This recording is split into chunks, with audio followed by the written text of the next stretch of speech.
We are joined by Dr. Steve Pieczenik for the next 50 minutes, stevepieczenik.com.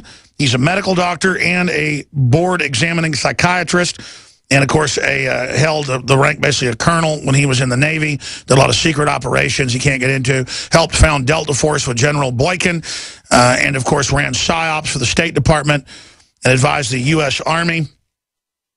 And, of course, he is a composite character of the Jack Ryan character. Nobody probably knows who that is nowadays. From the Patriot games, and wrote a bunch of books with Tom Clancy. He has a new book that he advised on that just came out as well.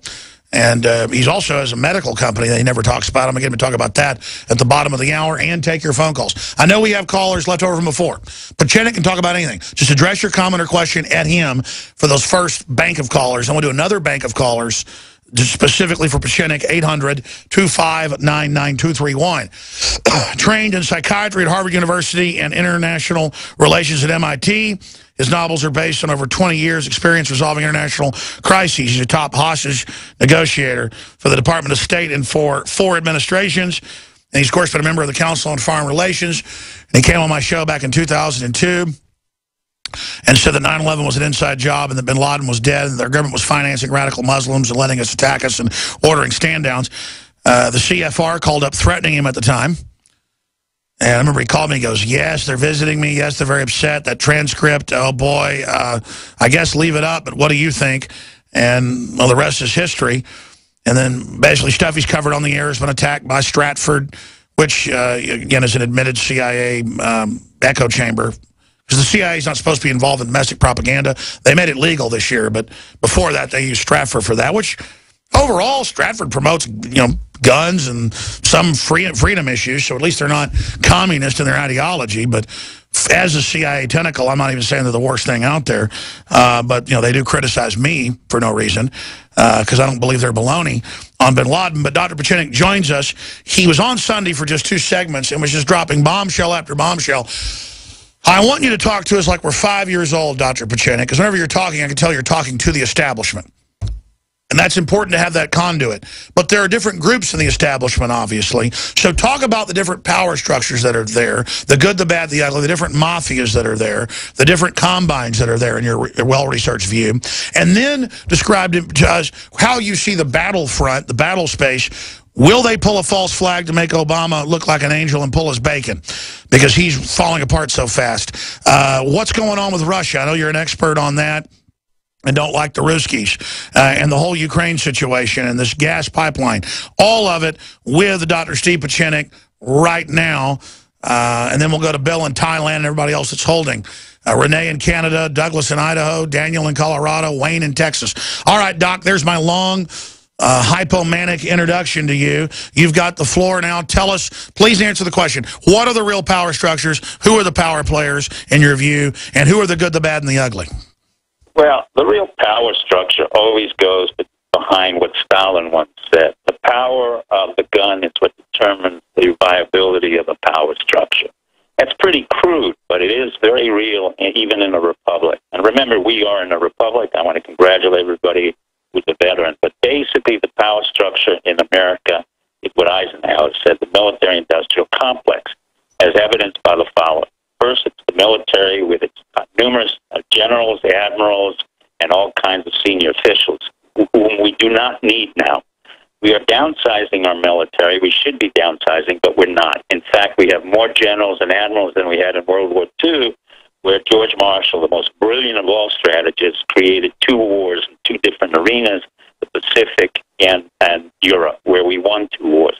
Since that time, as a comment about our military, we have lost every major war. As General Boykin has said, who was the head of Special Forces and with whom I've worked with, we have not won a battle since 1944 in the Battle of the Bulge. That's a very serious indictment of our military. But at the same time, we have a new breed of military leaders, the likes of which we have not seen before. Many of them, like Keith Alexander, General Petraeus, many others have PhDs as well as multiple degrees in strategic analysis and in cyber war. We're coming into a new era where the gun, the missile, and even the ICBM and the B-52 and the old triad of power that we used to run from the White House under the Nixon, Ford, Reagan administration the triad of the bombers, the ICBMs, the nuclear submarines. The only one left is the nuclear submarine, and that's been supplanted by really cyber war. And the man who brought it to the forefront in the power structure was really quite formidable, Dr. Keith Alexander, or General Keith Alexander, who's been correctly reprimanded for overreaching his own mandate, but he's done that in the attempt to really understand how far the national security agency can reach. Now, having said that, a major power would probably be within the national security agency, 16 or 15 other intelligence groups, including the civilian CIA. Now, I have been a fan of the old CIA, where you had people who came out of the OSS, and like Paul Redman, Jim Lilly, Don Gregg, and others who really came in because they wanted to be dedicated to America. But unfortunately, over the past 20 to 30 years, the CIA, a civilian organization, became a paramilitary organization, co-opted part of the military units to an office called the Special Operations Low Intensity Conflict Office, or SOLIC, and took in special forces where they asked them to take off their ranks and basically put them in paramilitary organizations. General Dennis Blair and others like myself and other generals feel that this is no longer appropriate. We need our special forces under total command of the military. And isn't that a coup of the republic system that George Washington set up in 1776 when he founded the Army, which then they immediately then go to the mercenaries and make them the new rock stars, up front paying them a bunch, now they don't as much, to suck everyone out of the old republic system into their new private army, which can then be spun off to foreign corporations, and you basically have a soft coup. Well, that's correct. What's happened in effect over the period since 9/11, the most famous stand down and the one that should receive kudos, and I know Alex is very private about it. He really does deserve the kudos for broadcasting what was a significant message that this was a stand down and a false flag. Since that time, we haven't had that. We've had deception, denial, and distortion. But the most important false flag we've had in the 21st century was the 9/11 one, and America's trying to. Now, what happened as a result of that is Cheney, who had never served in the military and refused to serve 11 times when he was drafted, yet I and others who were drafted the first time went in, this coward or chicken hawk, Cheney, sent our boys into harm's way in Iraq and Afghanistan, knowing fully well that they were going into getting killed for no reason whatsoever. So we've been in wars that we don't really need. Korea, Vietnam, Iraq, Afghanistan. We've had a complex war on terror. I'm sorry?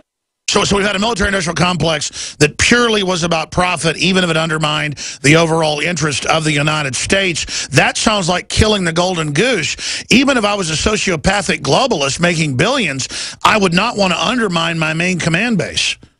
Well, you're correct, Alex. The key issue now for America, and why I'm very positive about America, and even more positive about our military, but American citizens have to put a break on what's called the military-industrial complex. General Eisenhower was clearly a formidable leader, but he was also a formidable American who was a very down-to-earth individual who said, look, if we don't watch our military-industrial complex, we will erode the basis of the republic. What is happening now and why we have to be careful is that the republic has turned into an empire. The empire is out of control. With 783 bases in 223 countries, we are fighting no one.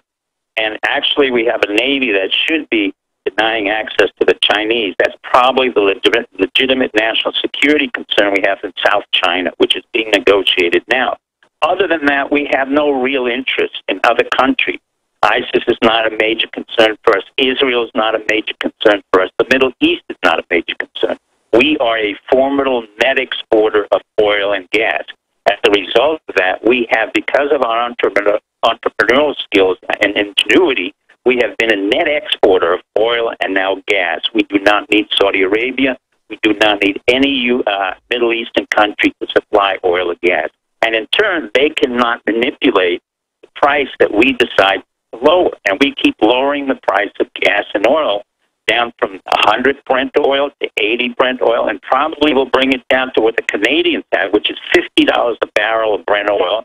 My suspicion is we will have the Keystone Pipeline going all the way from Alberta down through Texas. And the reason for that is because Canada needs to export its shale gas oil through that pipeline, and we have been a very good partner to Canada. And why would George Soros be trying to block that key pipeline? Is he how in bed is he with the Chinese? Obama is not very well in bed with the Chinese. I really have to give him credit. The Chinese are basically deciding two things. One, they're putting into position, and they're saying to all of their neighbors, primarily Vietnam, which, by the way, after 30 years has been our strongest ally in Southeast Asia, we are going to be parking our military in Vietnam. We officially don't have bases there because we don't want to... yeah, for those that don't know, China's been attacking Vietnam, and people think it's weird that we're teamed up with Vietnam now. They've been fighting the Chinese for 500 years, and that's why they didn't want us there. It was why it was stupid to go there, is anybody that tries to go there, they fight them. And it's just how bizarre now that you're about to, have these... And why is China making statements like, we may take Philippine islands, we may take Japanese islands? Why are they escalating their rhetoric, and what does this gas deal mean with Putin? And then let's segue into Russia. Okay, the issue why China is talking as loudly as they are, they have it for internal consumption, not for external. China right now is not capable of manning an effective fleet against our own fleet. We have, in effect, our CINCPAC, or Commander-in-Chief of the Pacific, has denied access to the most important straits of water straits, which is the Straits of Malacca, where trade goes through, and 80% of the trade is protecting Chinese boats. So if you really want to look at the paradox of the situation, our Navy protects Chinese boats to do free trade into Southeast Asia. The second part is Vietnam is the only country that has defeated 5 countries, including France, Japan, China twice, and the United States. And they have no animosity to us because they realize that we came in there not as exploiters or as colonialists, but basically as an opportunity, and we left, as opposed to the French, whom they really hate. Now, what happened to China is Putin, because we are decreasing the price of oil, and then effectively we are in an economic war.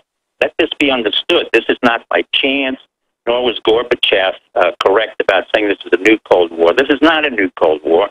Gorbachev knows that he was taken down because we were effective in both the Bush administration and the Reagan administration. And I must give credit to Bush Sr., who was exemplary in really running the operations against the Soviet Union. Let me repeat it again.